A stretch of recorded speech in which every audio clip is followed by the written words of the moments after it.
Davy Crockett. Told by Nicholas Cage. Music by David Bromberg.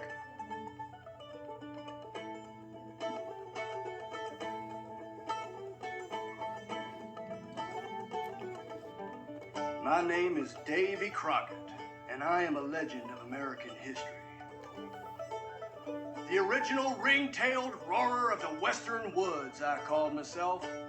The yellow blossom of the gum swamp. Woo-hee, I was a beauty.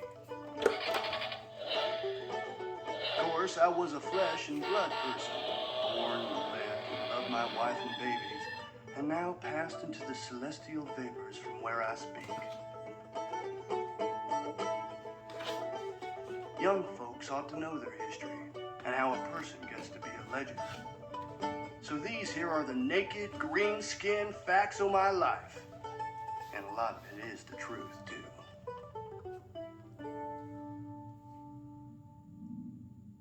I was born when this land was young, on a river called the Nolichucky in a wild part of the republic called Tennessee, before they even made it a state. How wild was it? Well, it was so full of bears that they set up a bear legislature, and you couldn't chop down a tree without bears a-climbing the stump to give a speech. It was so wild that the only human folks they let in was Crockett's, because a Crockett can grin any wild varmint out of countenance.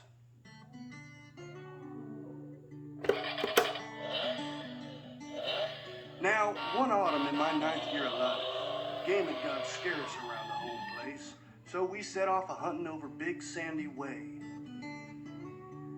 Pa had left me in my own charge.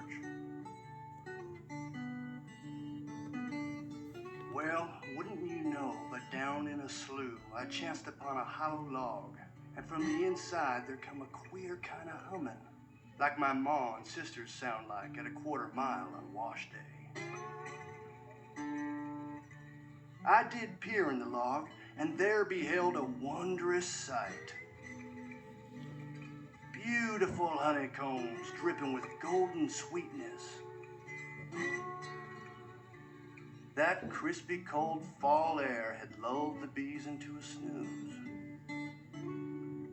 I leaned my rifle against the side of the log and squeezed right in. The bees just rolled over in their little bee beds and kept on a-humming whilst I partook of a honey feast. By and by, I felt something a-poking my posterities, like the cold snout of a dog. "Get back now, old thunder," said I, thinking it was Pa's best hound. But all I heard was a low growl. Grrr. And then more poking from behind until my face was most shoved up into that sticky old mess of honeycomb. By the great horn spoon, I said to myself, understanding all at a sudden that I was between a bear and his noonday meal.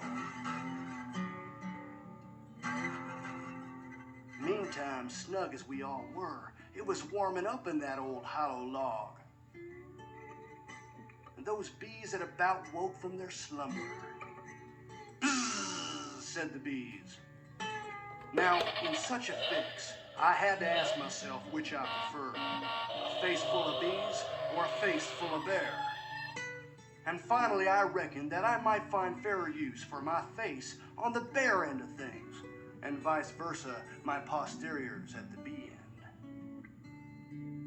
So I squoonched about and squoze around until I was a-staring that lumbering varmint snout to snout. "Why, how do you do, stranger?" said I, hoping to establish respectful terms right off. "Ain't it a fine day, though?" "Grrr," said the bear. "Why, you are right about that," said I, "and there is nothing on this universal earth that beats a honey lunch. I can avouch it, for I have just ate me one here in this very log, and there is plenty left.